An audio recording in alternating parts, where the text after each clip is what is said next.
Hello everyone. तो कैसे हैं आप सब लोग। आशा है कि आप सब ठीक होंगे और अपनी पढ़ाई जोरों शोरों से कर रहे होंगे। आज हम इस वीडियो में डिस्कस करने वाले हैं प्री बोर्ड 2025 के मोस्ट एक्सपेक्टेड क्वेश्चन जो हमारे एग्जाम के पॉइंट ऑफ व्यू से काफ़ी ज़्यादा इंपॉर्टेंट हैं। और हम डिस्कस करने वाले हैं 2 मार्क्स के क्वेश्चन कि उनको किस तरीके से लिख के आना होता है बोर्ड एग्जाम्स में। तो हमारा पहला क्वेश्चन है, what are primary cells, give the construction and uses of mercury cells. देखो हमारे जो सेल्स होते हैं वो 2 टाइप के होते हैं, एक होता है प्राइमरी सेल, एक होता है सेकेंडरी सेल। प्राइमरी सेल्स कौन से होते हैं? जिनको हम एक ही बार यूज करते हैं और फिर बाद में जब वो डिस्चार्ज हो जाते हैं तो उन्हें फेंक देते हैं। फॉर एग्जाम्पल जैसे आपने देखा होगा घड़ियों में जो सेल डलता है वो जब तक चलता है तब तक चलता रहता है, फिर हम उसे फेंक देते हैं, ठीक है। या फिर रिमोट में जो सेल डलता है, तो इन सेल को क्या किया जाता है, केवल एक ही बार रिचार्ज किया जाता है, बार बार रिचार्ज हम नहीं कर सकते, तो उन्हें कहा जाता है प्राइमरी सेल्स। और इनके एग्जांपल्स क्या क्या हो जाएंगे, जैसे ड्राई सेल हो गया, मरकरी सेल हो गया, या फिर आप रिमोट सेल्स भी कह सकते हैं, ठीक है। तो देखो हम बताते हैं कि लिखते कैसे हैं। तो सॉल्यूशन में आप क्या लिखेंगे, सबसे पहले आप प्राइमरी सेल की डेफिनेशन लिखेंगे। प्राइमरी सेल, इसकी हेडिंग बना लेंगे आप इस तरीके से और लिखेंगे it is defined as the cell, it is defined as the cell which cannot be recharged again and again, which can not be recharged again and again, जिसे हम बार बार रिचार्ज नहीं कर सकते। hence need to be replaced, इसलिए उसे replace करने की जरूरत पड़ती है। तो आप लिख देंगे इसमें hence need to be replaced। अब उसने इसके एग्जाम्पल अगर पूछता है तो आप एग्जाम्पल भी बता सकते हैं, जैसे ड्राई सेल हो गया, मरकरी सेल हो गया, एटसेट्रा, ये इसके एग्जाम्पल हो जाएंगे, ठीक है। अब उसने पूछा क्या है, give the construction and uses of mercury cell. आपने कंस्ट्रक्शन और यूजेज बतानी है मरकरी सेल के। देखो मरकरी सेल क्या होता है, मरकरी सेल को आप बटन सेल भी बोलते हैं भाई। मरकरी सेल को आप क्या बोलते हैं, इसे आप बटन सेल भी बोलते हैं, बटन सेल। आपने देखा होगा घड़ियों में वो एक बटन टाइप का जो सेल डलता है उसे ही कहा जाता है मरकरी सेल। वो किस तरीके से बनता है, तो उसकी जो कंस्ट्रक्शन होती है, पहले मैं आपको डायग्राम बना देता हूँ। मरकरी सेल का जो डायग्राम होता है वो किस तरीके का होता है, डायग्राम, फिर हम उसकी कंस्ट्रक्शन के बारे में लिख लेते हैं। देखो कुछ दिखने में वो कुछ इस तरीके का होता है, ऊपर से गोल गोल होता है और ऊपर एक टिप होती है उसके लगी हुई टिप, ठीक है। और वो जो मतलब जो बना होता है कंटेनर कुछ इस टाइप का दिखता है, ठीक है। ये जो कंटेनर बना होता है वो एक एलॉय से बना है। वो किसका एलॉय है, जिंक एंड मरकरी का। तो ये किसके बना है, ये बना है जिंक एंड मरकरी के अलॉय से मिलके बना है। और जो किसकी तरह बिहेव करता है, ये बिहेव करता है एनोड की तरह, ये बिहेव करता है एनोड की तरह, ठीक है। और यहाँ पे जो ये टिप लगी हुई है ये बिहेव करती है कैथोड की तरह। और यहाँ पे किससे चीज से मिलके बनी होती है, ये मिक्सचर से बनी होती है, मरकरी ऑक्साइड प्लस में कार्बन के मिक्सचर से ये बनी हुई होती है। तो ये कैथोड की तरह बिहेव करती है, जिसके कारण इस पर कौन सा चार्ज होता है, पॉजिटिव चार्ज होता है, और यहाँ पे क्या चार्ज होता है, नेगेटिव चार्ज होता है, ठीक है। अब देखो ये कैथोड की तरह बिहेव करती है, ये एनोड की तरह। एनोड पे हमेशा क्या होता है, ऑक्सीडेशन होता है, मतलब लॉस ऑफ इलेक्ट्रॉन होता है। तो यहाँ पे मैं थोड़े से की पॉइंट्स लिख देता हूँ कि एनोड पे हमेशा ही क्या होता है, ऑक्सीडेशन होता है, यानी loss of electron, loss of electron, ठीक है। और कैथोड पे क्या होता है, कैथोड पे गेन ऑफ इलेक्ट्रॉन होता है, यानी रिडक्शन होता है, जिसे कहते हैं हम गेन ऑफ इलेक्ट्रॉन, ठीक है। तो ये क्या हो गया, हमारा डायग्राम बन गया। हमने बता दिया कि किससे मिलकर बना होता है, जिंक मरकरी के एलॉय से मिलकर बना होता है। और यहाँ पे जो ऊपर का जो टिप होता है वो कैथोड मरकरी ऑक्साइड और कार्बन के मिक्सचर से बना होता है, जिंक और मरकरी का एलॉय से बना होता है, ठीक है। यहाँ पे आप लिखेंगे कैसे, यहाँ पे आप कंस्ट्रक्शन में किस तरीके की बातें लिखेंगे, तो वो लिख देते हैं कंस्ट्रक्शन। तो आप लिखेंगे it is made up of, it is made up of zinc and mercury alloy which act as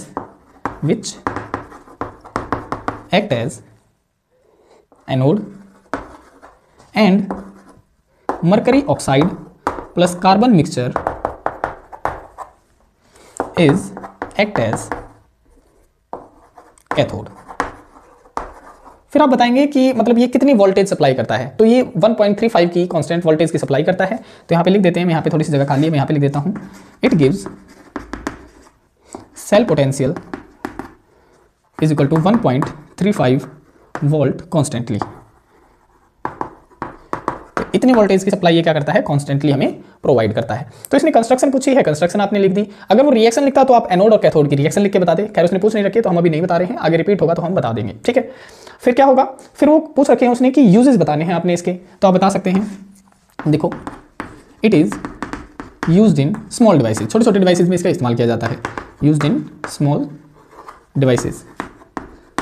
कौन कौन से डिवाइसेज में इस्तेमाल किया जा सकता है, आप बता सकते हैं, जैसे माइक हो गया आपका, माइक में इस्तेमाल किया जाता है, ठीक है। ये छोटे छोटे माइक होते हैं, जैसे कि मैंने भी यहाँ पे लगा रखा है, इसमें भी एक सेल डलता है, ठीक है। माइक हो गया, वॉच हो गई इस तरीके की, तो यहाँ पे इसका यूज किया जाता है।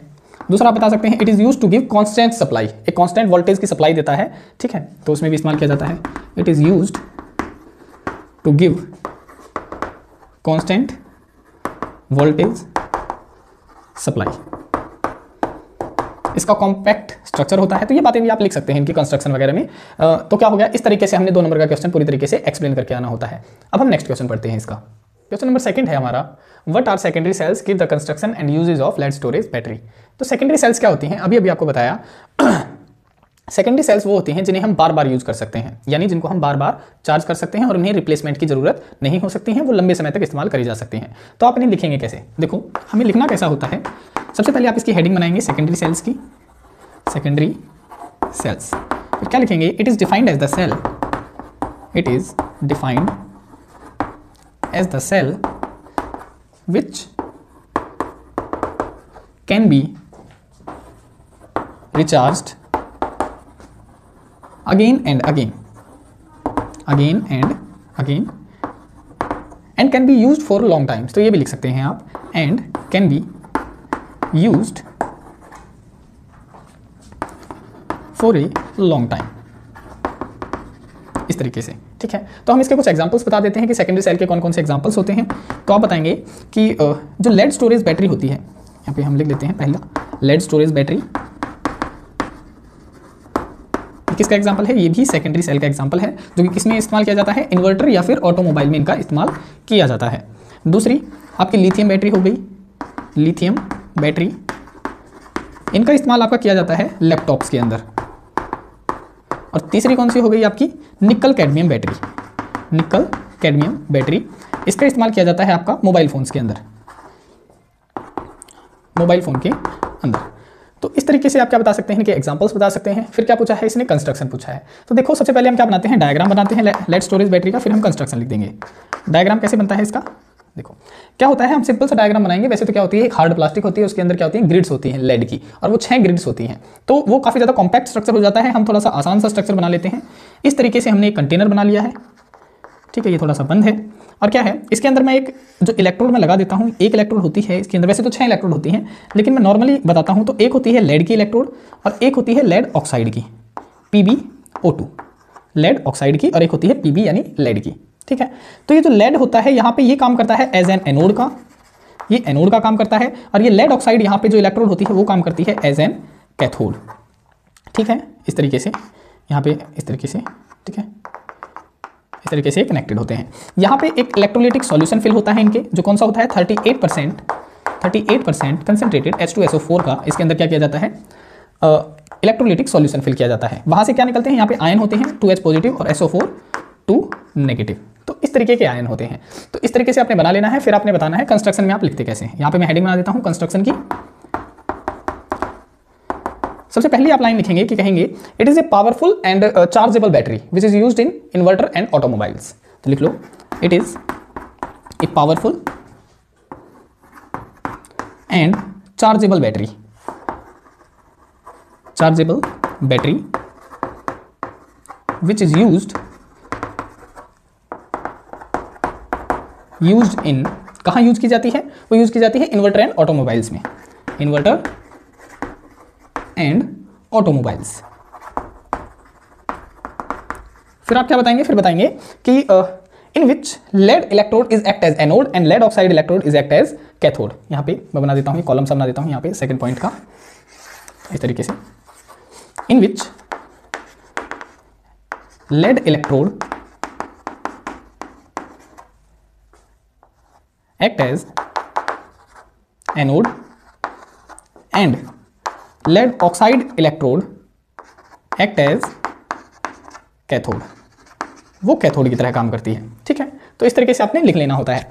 अब ये हमारी कंस्ट्रक्शन हो चुकी है। अगर आप बताना चाहते हैं कि ये चार्जेबल बैटरी क्यों होती है, तो मैं आपको बता देता हूं कि इसके अंदर क्या होता है, लेड सल्फेट दोनों इलेक्ट्रोड के ऊपर प्रेजेंट होता है, जो कि रिवर्स रिएक्शन को प्रेफर करता है। लेड सल्फेट इसका रीजन होता है रिवर्स रिएक्शन को करने का, ठीक है।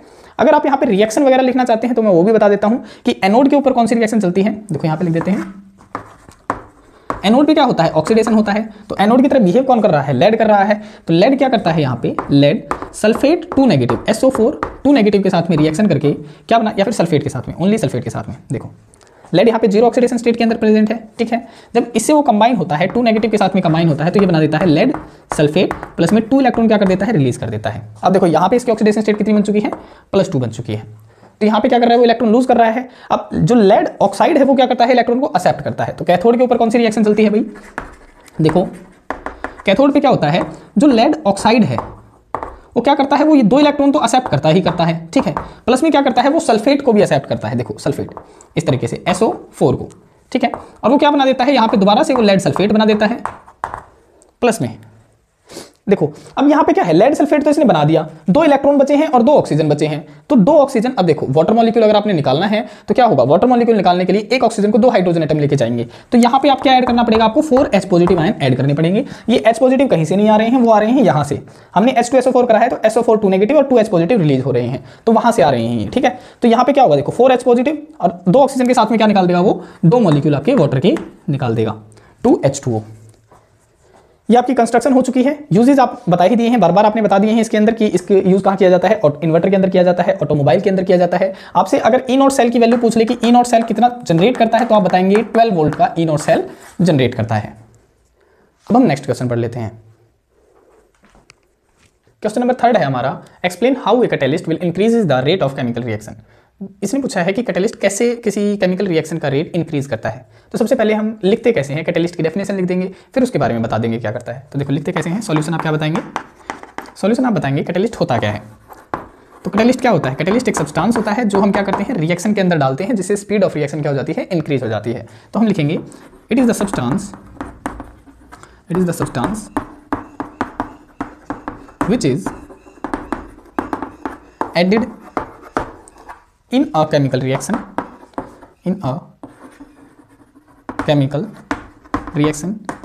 to speed up the reaction, ताकि स्पीड क्या हो सके, या फिर आप लिख सकते हैं to increase the rate of reaction, to speed up the rate of reaction, उसे हम कहते हैं कैटलिस्ट, ठीक है। जैसे हम एग्जांपल भी बता सकते हैं इसमें, यहाँ पे कैटलिस्ट के बारे में पूछ रहा है तो हम एक रिएक्शन ले लेते हैं, जैसे नाइट्रोजन प्लस में 3 ऑफ हाइड्रोजन, और ये हमें क्या मिल देती है, 2 मोल ऑफ अमोनिया देती है। इस रिएक्शन का नाम होता है बोर्न हेबर प्रोसेस कहते हैं हम, जो अमोनिया बनाने के लिए इस्तेमाल की जाती है। यहाँ पे एक मेटल डाला जाता है आयरन। आयरन किसकी तरह बिहेव करता है, आयरन बिहेव करता है एज ए कैटलिस्ट की तरह, जिससे रिएक्शन क्या होती है, स्पीड में होती है, मतलब स्पीड उसकी क्या हो जाती है, इंक्रीज हो जाती है, ठीक है। अब हमने बताना है कि ये काम कैसे करता है, ठीक है, हाउ इट वर्क्स। तो यहाँ पे आप हेडिंग बना सकते हैं, हाउ इट वर्क्स। आप लिखेंगे कैटलिस्ट क्या करता है, एक्टिवेशन एनर्जी को डिक्रीज कर देता है, जिससे रेट ऑफ रिएक्शन क्या हो जाती है, इंक्रीज हो जाती है। अब एक्टिवेशन एनर्जी क्या होती है, एक्टिवेशन एनर्जी वो कम से कम एनर्जी होती है जो रिएक्टेंट के द्वारा चाहिए होती है, ताकि वो किस में कन्वर्ट हो जाए, प्रोडक्ट में। या फिर आप कह सकते हैं वो कम एनर्जी जो रिएक्टेंट को चाहिए टू स्टार्ट द रिएक्शन, वो कम एनर्जी जो रिएक्टेंट को चाहिए to start the reaction, reaction start करने के लिए। तो आप क्या लिखेंगे, catalyst decreases the activation energy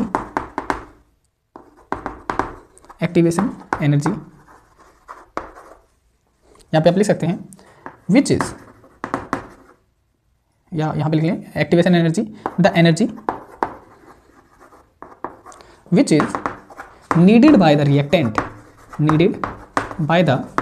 reactant to convert into product or to start the reaction, कि वो एनर्जी होती है जो रिएक्टेंट के द्वारा चाहिए होती है टू कन्वर्ट द प्रोडक्ट या फिर रिएक्शन को स्टार्ट करने के लिए। अब हम इसको डायग्राम से समझते हैं। देखो यहाँ पे आप डायग्राम भी बना के दिखा सकते हैं, इससे क्या हो जाती है, रिप्रेजेंटेशन अच्छी हो जाती है हमारे क्वेश्चन की। डायग्राम आप बनाएंगे, यहाँ पे आप क्या लिख सकते हैं, एनर्जी लिख सकते हैं, और यहाँ पे आप क्या लिखेंगे, प्रोग्रेस ऑफ रिएक्शन, ठीक है। यहाँ पे हमारा मान लेते हैं, यहाँ पे है रिएक्टेंट और यहाँ पे क्या है, यहाँ पे है आपका प्रोडक्ट। तो ये किस तरीके से गया होगा, ये इस तरीके से गया होगा। तो रिएक्टेंट के द्वारा जो ये बैरियर जो क्रॉस किया गया है, यहाँ से यहाँ तक का जो ये बैरियर है, इसे कहा जाता है एक्टिवेशन एनर्जी, ठीक है।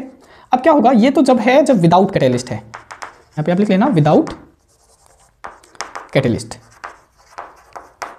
लेकिन जब हम इसके अंदर कैटलिस्ट डाल देंगे तो ये जो एनर्जी का जो ये बैरियर है, ये क्या हो जाएगा, ये कम हो जाएगा, और आपकी जो रिएक्शन है वो कम एनर्जी के ऊपर चल जाएगी, यानी जल्दी हो जाएगी, ठीक है। तो ये क्या है, ये विद कैटलिस्ट है, यहाँ पे आप लिख लेना ये है विद कैटलिस्ट। इस तरीके से ये क्या करता है, ये काम करता है। अब हम नेक्स्ट क्वेश्चन पढ़ते हैं। क्वेश्चन नंबर 4 है हमारा, how rate of chemical reaction. वो हमसे पूछ रहा है कि जो रेट है केमिकल रिएक्शन का चेंजेस व्हेन वॉल्यूम, कैसे चेंज कर रहा है जब वॉल्यूम किसकी, इनिशियल रिएक्टेंट की। रिएक्टेंट ए आर का मतलब क्या है, रिएक्टेंट है भाई, तो आप ए लिखें या ए आर लिखें कोई फर्क नहीं पड़ता, कि जब हम रिएक्टेंट की वॉल्यूम में क्या कर रहे हैं, चेंज कर रहे हैं, और कितना चेंज कर रहे हैं, रिड्यूस टू हाफ, मतलब आधी ले रहे हैं हम कंसंट्रेशन उसकी, ठीक है। तो जीरो ऑर्डर के केस में क्या होगा और सेकंड ऑर्डर के केस में क्या होगा। तो देखो ये सिंपल से क्वेश्चन है, बिल्कुल ही फॉर्मूला बेस्ड है।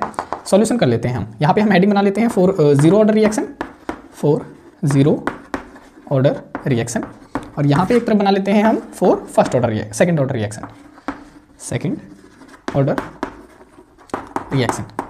देखो फर्स्ट ऑर्डर रिएक्शन या मतलब जीरो ऑर्डर रिएक्शन में क्या है, इसमें भी रिएक्टेंट किस में कन्वर्ट होगा, प्रोडक्ट में कन्वर्ट होगा, है ना।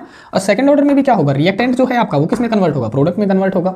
इसके अकॉर्डिंग जो रेट होगा क्या होगा, डायरेक्टली प्रोपोर्शनल किसके होता है, कंसंट्रेशन ऑफ रिएक्टेंट होता है ना। जब हम कंसंट्रेशन डायरेक्टली प्रोपोर्शनल को हटाते हैं तो क्या लग जाता है, रेट कांस्टेंट लग जाता है के, और कंसंट्रेशन आ जाती है ए, है ना।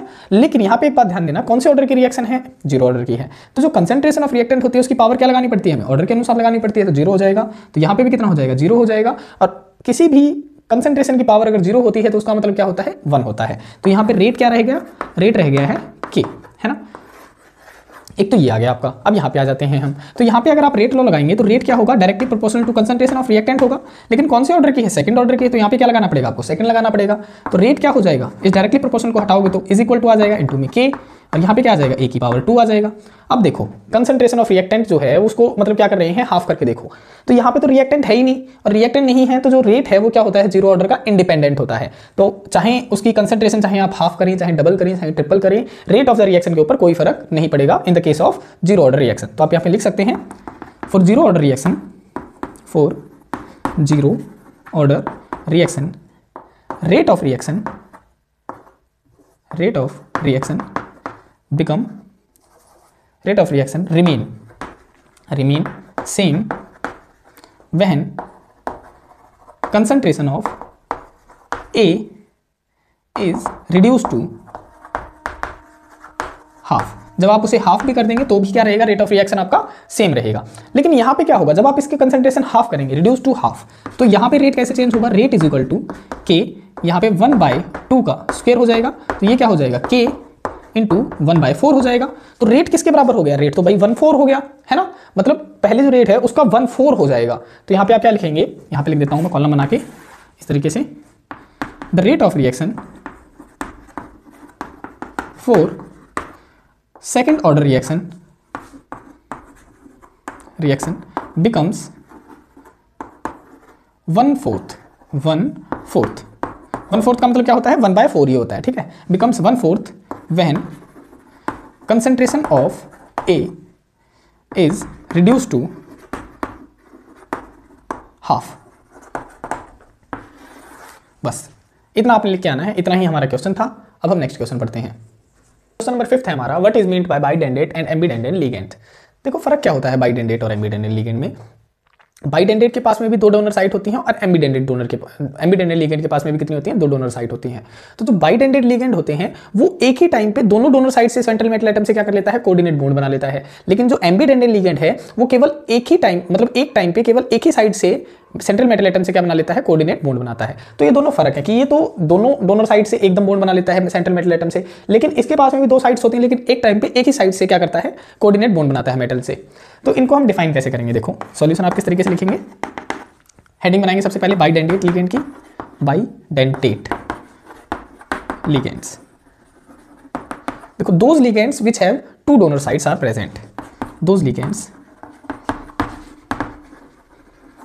which have 2 donor sites are present are called, बाकी सेम आप लिख सकते हैं बाइडेंडेट ligand.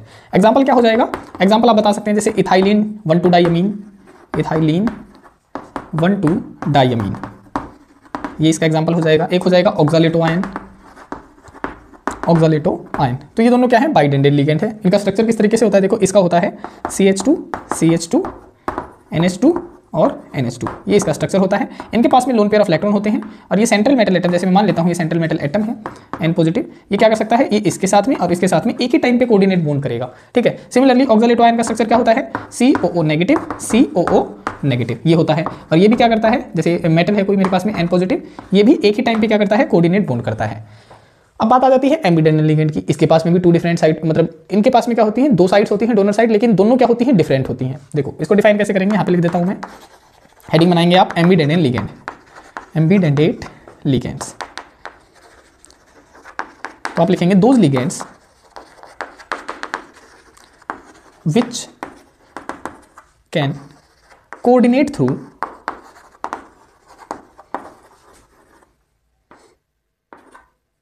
coordinate with central metal atom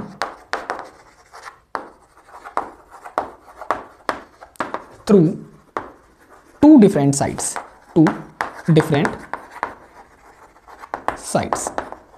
उसे आप क्या कहेंगे, उसे आप कहेंगे एम्बिडेंटल लिगेंड, जो दो डिफरेंट साइड से कर सकता है कोऑर्डिनेट बॉन्ड। एग्जांपल देखो, एग्जांपल यहां पे करवा देते हैं एम्बिडेंटल लिगेंड के।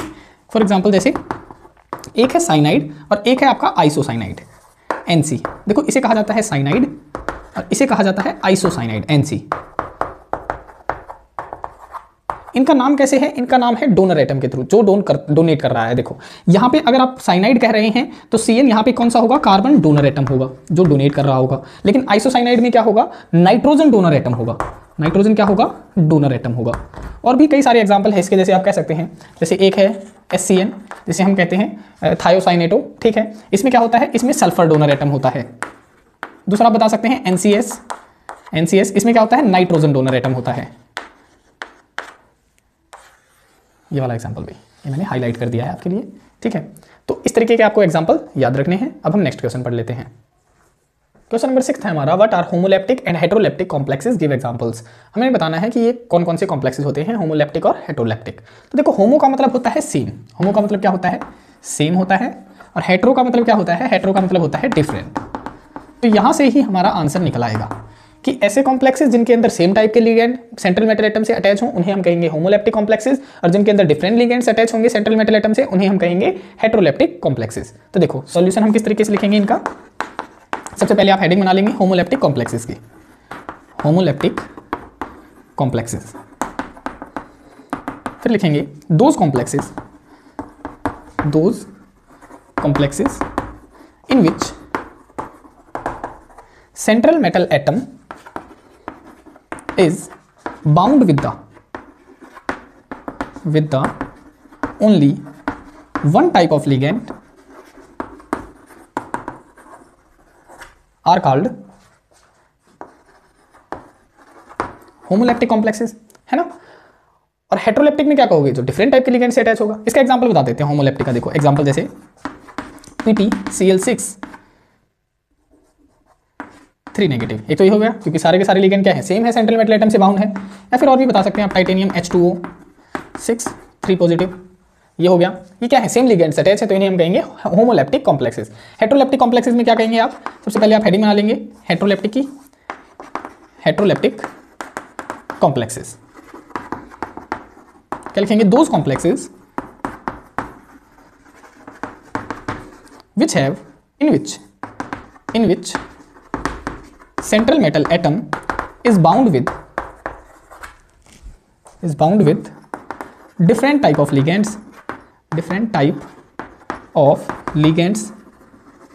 are called, उसे आप क्या बता देंगे, हेटेरोलैप्टिक कॉम्प्लेक्सेस कह देंगे। फॉर एग्जांपल कितने भी एग्जांपल बना लो आपकी मर्जी से, जैसे कि मैंने कह दिया प्लेटिनम Cl4 कह दिया, यहाँ पे मैंने क्या कर दिया, 2 ब्रोमाइड ऐड कर दिए, ठीक है, यहाँ पे इस तरीके से। या फिर कोई और एग्जांपल बना लो, जैसे कोबाल्ट है NH3 4 हो गया, क्लोरीन हो गया, बाहर भी मैंने क्लोरीन कर दिया। तो ये क्या है, देखो डिफरेंट टाइप के लिगेंड्स अटैच हैं, डिफरेंट टाइप के लिगेंड्स अगर अटैच हैं तो हम उन्हें क्या कह देंगे, उन्हें हम कह देंगे हेटेरोलैप्टिक कॉम्प्लेक्सेस। अब हम नेक्स्ट क्वेश्चन पढ़ते हैं।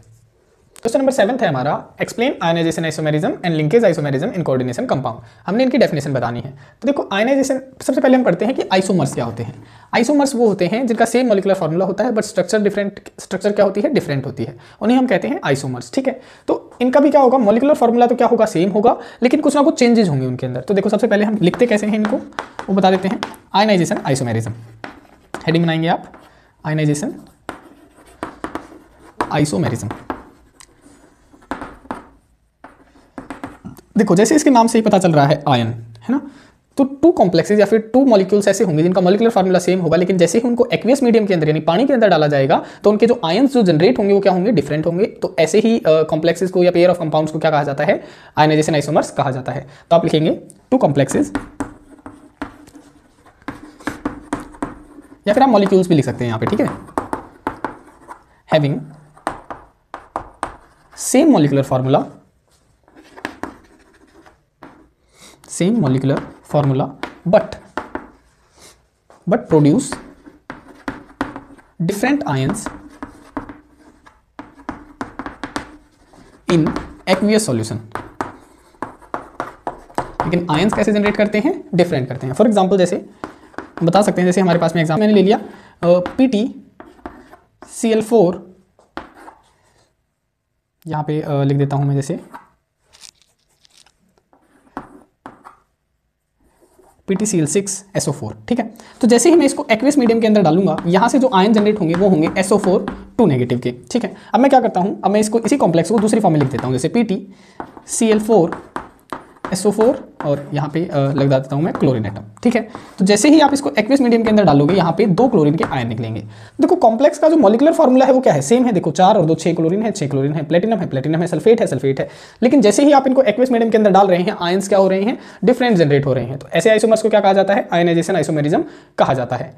अब हम पढ़ते हैं लिंकेज आइसोमेरिज्म क्या होता है। देखो लिंकेज, जैसे नाम से ही पता चल रहा है कि लिंकेज क्या होगी, उसके अंदर डिफरेंट होगी, लेकिन मॉलिक्यूलर फार्मूला क्या होगा, सेम होगा। तो लिखते कैसे हैं, हेडिंग बना लेंगे आप यहाँ पे, लिंकेज आइसोमेरिज्म। लिंकेज आइसोमेरिज्म क्या लिखेंगे, two complexes having same molecular formula but differ in linkage from ambidentate ligand.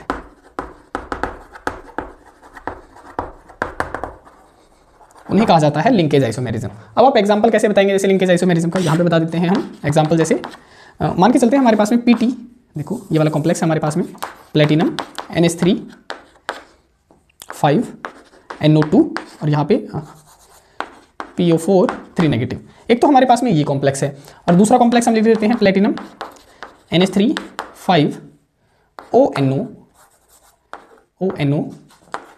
PO4 3 negative. देखो मॉलिक्यूलर फार्मूला दोनों का सेम दिखाई दे रहा है, लेकिन यहाँ पे जो लिंकेज हो रही है, यहाँ पे नाइट्रोजन एटम के थ्रू हो रही है और यहाँ पे लिंकेज हो रही है ऑक्सीजन एटम के थ्रू, क्योंकि ये एम्बिडेंडेंट लिगेंड है ना। तो ऐसे आइसोमर्स को कहा जाता है लिंकेज आइसोमेरिज्म। इतना ही आपने लिख के आना होता है। अब हम नेक्स्ट क्वेश्चन पढ़ लेते हैं। क्वेश्चन नंबर 8 था हमारा, which compound in each of the following pairs will react faster towards SN2 reaction. कह रहा है कि इन दो कंपाउंड दिए गए हैं, आपको आपने बताना है कि SN2 रिएक्शन फास्ट किस में चलेगी, है ना। तो देखो इसका सिंपल कंसेप्ट हमने अपनी पिछली वीडियो में भी इसका मतलब डिटेल में बताया था कि किस तरीके से आपने देखना है। यहाँ पे मैं रिवाइज करवा देता हूँ आपको कि जो SN2 रिएक्शन का जो रिएक्टिविटी ऑर्डर होता है वो होता है टर्सरी अल्काइल हैलाइड, नहीं SN2 का होता है प्राइमरी अल्काइल हैलाइड, फिर होता है सेकेंडरी अल्काइल हैलाइड और फिर होता है टर्सरी अल्काइल हैलाइड। लेकिन यहीं पे अगर आपसे पूछ लेता कि SN1 रिएक्शन का ऑर्डर बताओ, तो आपको याद रखना है उसका होता है टर्सरी अल्काइल हैलाइड, फिर होता है सेकेंडरी, फिर होता है प्राइमरी अल्काइल हैलाइड। लेकिन हमसे पूछा क्या है, हमसे तो SN2 के बारे में पूछ रहा है, तो हम देख लेंगे यहाँ से और फिर बता देंगे उसका। देखो यहाँ पे देखो हेलोजन एटम जिस कार्बन से अटैच है वो फर्दर कितने कार्बन से अटैच है, एक भी से भी नहीं है, तो ये कौन सा, ये तो प्राइमरी अल्काइल हैलाइड है।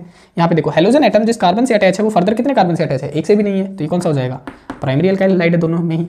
तो अब यहाँ पे क्या प्रूव करना है आपने, यहाँ पे तो कोई सा भी मतलब यहाँ पे रिएक्टिविटी ऑर्डर मतलब काम नहीं किया, तो यहाँ पे आपने क्या बताना है। देखो हमें पता है कि जैसे जैसे आप डाउन द ग्रुप जाते हैं साइज क्या होता है, इंक्रीज होता है। जैसे आप किसी अल्काइल के साथ में पहले आप जोड़ेंगे फ्लोरीन तो इस तरीके का छोटा बॉन्ड दिखाई देगा, दूसरा जोड़ेंगे आप क्लोरीन तो थोड़ा बॉन्ड बड़ा हो जाएगा, फिर तीसरा अगर ब्रोमीन के साथ में जोड़ेंगे तो बॉन्ड क्या हो जाएगा, और भी बड़ा हो जाएगा। चौथा अगर आप जैसे आयोडीन के साथ में जोड़ेंगे तो बॉन्ड और भी ज़्यादा बड़ा हो जाएगा, है ना, क्योंकि डाउन द ग्रुप साइज क्या होता है, इंक्रीज होता जाता है, तो बॉन्ड लेंथ भी क्या हो जाती है, बढ़ती चली जाती है। तो यहाँ पे देखो न्यूक्लियर सब्स्टिट्यूशन रिएक्शन करने का मतलब क्या है, बॉन्ड टूटेगा तभी तो कोई न्यूक्लियोफाइल जुड़ेगा, तभी तो OH आगे जुड़ेगा। तो यहाँ पे सबसे बड़ा साइज किसका होगा, आयोडीन का होगा, तो ये वाला बॉन्ड तोड़ना ज्यादा आसान होगा। तो यहाँ पे SN2 रिएक्शन सबसे फास्ट किसमें चलेगी, इस वाले मॉलिक्यूल के अंदर चलेगी, ठीक है। तो आप यहाँ पे लिख सकते हैं, सबसे पहले आप लिखेंगे as we know the reactivity order of, as we no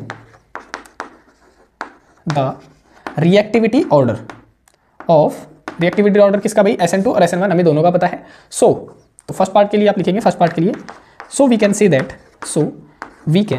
that CH3I shows faster SN2 reaction towards OH negative. इस तरीके से आपने आंसर लिखना होता है। सिमिलरली आप इसमें क्या करेंगे, देखो हेलोजन जिस कार्बन से अटैच है वो फर्दर कितने कार्बन से अटैच है, 3 से अटैच है, तो ये तो टर्सरी अल्काइल हैलाइड हो गया।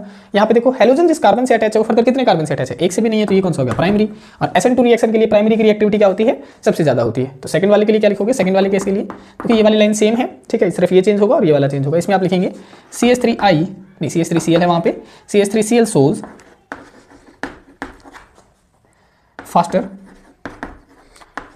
SN2 reaction towards OH negative. Reason आपको पता चल ही गया है क्योंकि रिएक्टिविटी ऑर्डर उसका ये होता है। अब हम नेक्स्ट क्वेश्चन पढ़ते हैं। क्वेश्चन नंबर 9 है हमारा, write a short note on the following, carbylamine reaction या फिर डायजोटाइजेशन रिएक्शन। इन पे शॉर्ट नोट लिखना है हमने। देखो कार्बाइल अमीन रिएक्शन, कार्बाइल अमीन रिएक्शन, ठीक है। इसमें क्या होता है, इसमें ये रिएक्शन केवल प्राइमरी अमीन के द्वारा शो करी जाती है, सेकेंडरी और टर्सरी अमीन इस रिएक्शन को शो नहीं करते हैं। तो होती क्या है ये रिएक्शन, देखो प्राइमरी अमीन बना लेते हैं सबसे पहले हम इस तरीके से RNH और H। प्राइमरी अमीन हो गया क्योंकि अमीन ग्रुप केवल एक अल्काइल ग्रुप से अटैच है, तो इसे हम कहेंगे प्राइमरी अमीन। इसको क्या किया जाता है, इसको क्लोरोफॉर्म के साथ में गर्म किया जाता है। तो क्लोरोफॉर्म का सिंबल बना लेते हैं CCl H और Cl। ये क्या है, आपका क्लोरोफॉर्म है। इसके साथ में इसको हीट किया जाता है इन द प्रेजेंस ऑफ, किसकी प्रेजेंस में, बेसिक मीडियम की प्रेजेंस में। तो यहाँ पे अल्कोहलिक KOH भी डाला जाता है। आप सिंपल KOH लिख लिया अभी तो, ठीक है। कितने मॉलिक्यूल, 3 मॉलिक्यूल, ठीक है। तब ये जब रिएक्शन चलती है इन द प्रेजेंस ऑफ हीट, क्योंकि हम इसे गर्म कर रहे हैं, तो क्या निकलेगा, देखो याद रखने के लिए मैं बता देता हूं। इसमें क्या होता है, ये वाला जो हाइड्रोजन है ये वाला क्लोरीन के साथ में चला जाता है, ये वाला हाइड्रोजन इस वाले क्लोरीन के साथ में चला जाता है, ये वाला हाइड्रोजन इस वाले क्लोरीन के साथ में चला जाता है। तो देखने में आपको लग रहा होगा 3 मॉलिक्यूल HCl के निकल चुके हैं, बचा क्या, RN और C बचा है। तो ये आपस में क्या हो जाते हैं, कंबाइन हो जाते हैं। तो आपको कौन सा प्रोडक्ट मिल जाता है, आपको मिल जाता है alkyl isocyanide compound, alkyl isocyanide compound as a product में मिल जाता है ना। तो इस तरीके से आपको लग रहा होगा, लेकिन एक्चुअल में ये रिएक्शन ऐसे नहीं चलती है। एक्चुअल में मैं इसको दोबारा से लिख के दिखाता हूं। देखो हमने प्राइमरी अमीन ले लिया RNH प्लस में CCl H और Cl। जैसे ही आप इसके अंदर 3 मोल ऑफ KOH डालते हैं इन द प्रेजेंस ऑफ हीट, तो क्या होगा, देखो ये जो 3 मॉलिक्यूल हैं पोटासियम की, ये तीनों मॉलिक्यूल क्या करते हैं, इन तीनों क्लोरीन को अपने साथ में ले जाते हैं और क्या बना देते हैं, 3 मोल ऑफ KCl बाहर कर देते हैं प्लस में। अब देखो 3 मॉलिक्यूल हाइड्रोजन के यहाँ पे हैं, देखो 3 से मल्टीप्लाई है तो 3 मॉलिक्यूल हाइड्रोजन यहाँ के हैं और 3 हाइड्रोजन ये रहे, तो कितने हाइड्रोजन हो गए टोटल, 6 हाइड्रोजन हो गए। तो 6 हाइड्रोजन और ऑक्सीजन कितने बचे हैं देखो 3 ही ऑक्सीजन बचे हैं, तो 6 हाइड्रोजन 3 ऑक्सीजन को लेके जाएंगे तो क्या बना देंगे, 3 मोल ऑफ वाटर मॉलिक्यूल बना देंगे। देखो 3 दूनी 6, 6 हाइड्रोजन हो गए, 1 ऑक्सीजन हो गया, निकल चुके हैं। अब क्या बचा है आपके पास में, अब केवल फिर से RN और C बचा है, तो आपको मिल जाता है alkyl isocyanide as a product आपको मिल जाता है। तो इस तरीके से आपको रिएक्शन, चाहे आप तरीका कोई सा भी याद रख लें, रिएक्शन वही है, ठीक है। तो अब आपको लिखते कैसे हैं, इसको लिखते किस फॉर्म में है, तो देखो आप लिखेंगे in which primary amine heated with chloroform in the presence of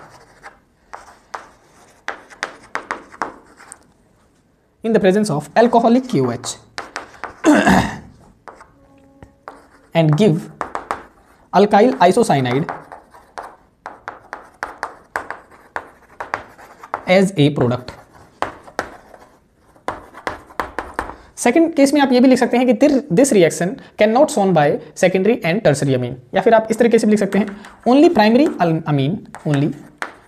Amin can show this reaction, can show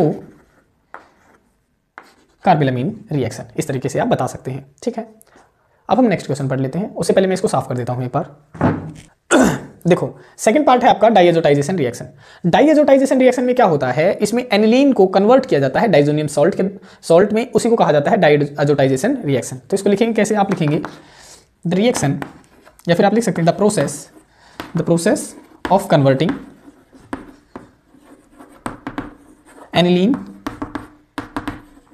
into diazonium salt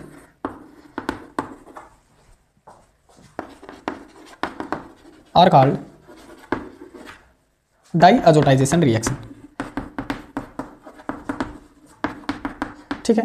इसमें होता क्या है, इस रिएक्शन के अंदर डाई एजोटाइजेशन रिएक्शन के अंदर होता क्या है कि जो एनिलीन है उसको क्या किया जाता है, उसके अंदर ऐड किया जाता है सोडियम नाइट्राइट, ठीक है। In reaction sodium nitrite is added in the presence of excess HCl। HCl की अमाउंट इसमें एक्सेस ली जाती है एट लो टेम्परेचर, और टेम्परेचर कितना होना चाहिए इस रिएक्शन के लिए, बिलो 5 डिग्री सेल्सियस, या फिर 5 डिग्री सेल्सियस होना चाहिए, या फिर 5 से क्या होना चाहिए, कम होना चाहिए। इसको इस तरीके से लिख लेते हैं, ठीक है। तो उसे हम कहते हैं डाइएजोटाइजेशन रिएक्शन। अब इसे करके देख लेते हैं कि ये चलती कैसे है। तो यहाँ पे मैं लिख देता हूँ, सबसे पहले मैं एनिलीन का स्ट्रक्चर बना लेता हूँ इस तरीके से। ये है एनिलीन का स्ट्रक्चर। इसके अंदर क्या डालेंगे, अगर आप इसके अंदर क्या डालेंगे, सोडियम नाइट्राइट डालेंगे, NaNO2 प्लस में क्या डालेंगे, एक्सेस में HCl, यानी 2 अमाउंट ऑफ HCl के डाल देंगे आप, ठीक है। और 5 डिग्री सेल्सियस टेम्परेचर ले लेंगे। तो क्या होगा, ये जो एनिलीन है वो किस में कन्वर्ट हो जाएगा, ये कन्वर्ट हो जाएगा आपका बेंजीन डाइजोनियम क्लोराइड N2Cl। इसके ऊपर पॉजिटिव चार्ज होता है, इसके ऊपर नेगेटिव। इसका नाम है benzene diazonium chloride. Side product अगर आप बताना चाहते हैं तो आप बता सकते हैं। देखो यहाँ पे जो ये एक सोडियम है, ये वाला जो सोडियम है, ये क्या करता है, यहाँ से एक क्लोरीन ले लेगा। देखो 2 क्लोरीन है, 2 से मल्टीप्लाई है, 2 क्लोरीन है, तो एक मॉलिक्यूल तो निकल जाएगा NaCl का, ठीक है।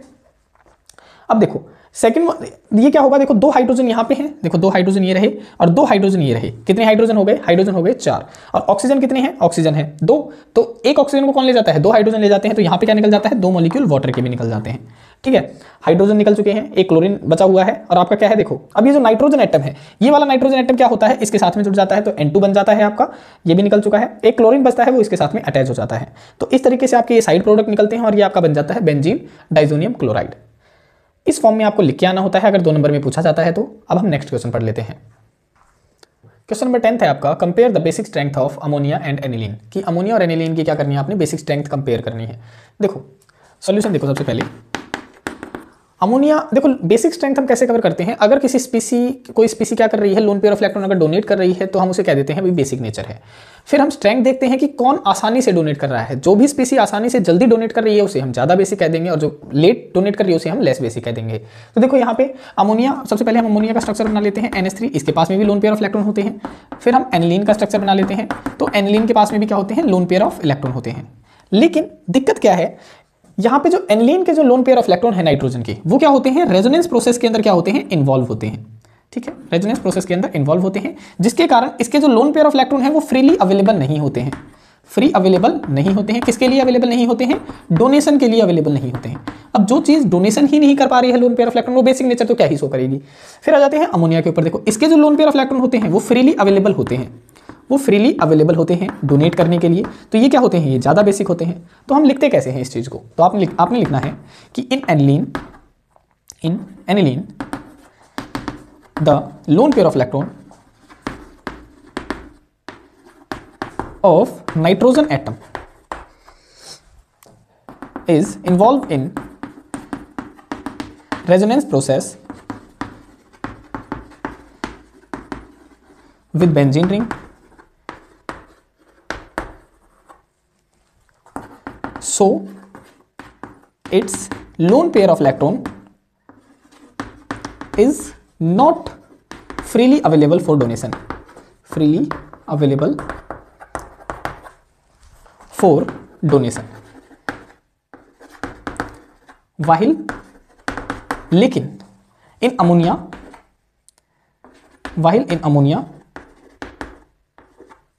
lone pair of electron of nitrogen atom is available for donation,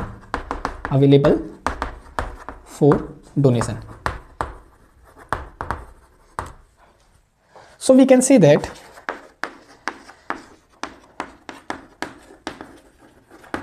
ammonia is more basic as compared to aniline. तो इस तरीके से आपने पूरे क्वेश्चन का आंसर लिख के आना होता है। आज के लिए इतना ही। अगर आपको किसी भी क्वेश्चन में कोई भी डाउट रहता है तो आप हमें कमेंट सेक्शन में बता सकते हैं। और अगर आपको वीडियो पसंद आ रही है तो लाइक, शेयर एंड सब्सक्राइब कीजिए और अपने दोस्तों के साथ में शेयर कीजिए, ताकि आपके दोस्तों को पता चले कि मतलब हमारी PYQ सीरीज चली हुई है, जिससे अगर वो पढ़ेंगे तो उनके जो बोर्ड एग्जाम है उनमें अच्छा स्कोर वो कर पाएंगे।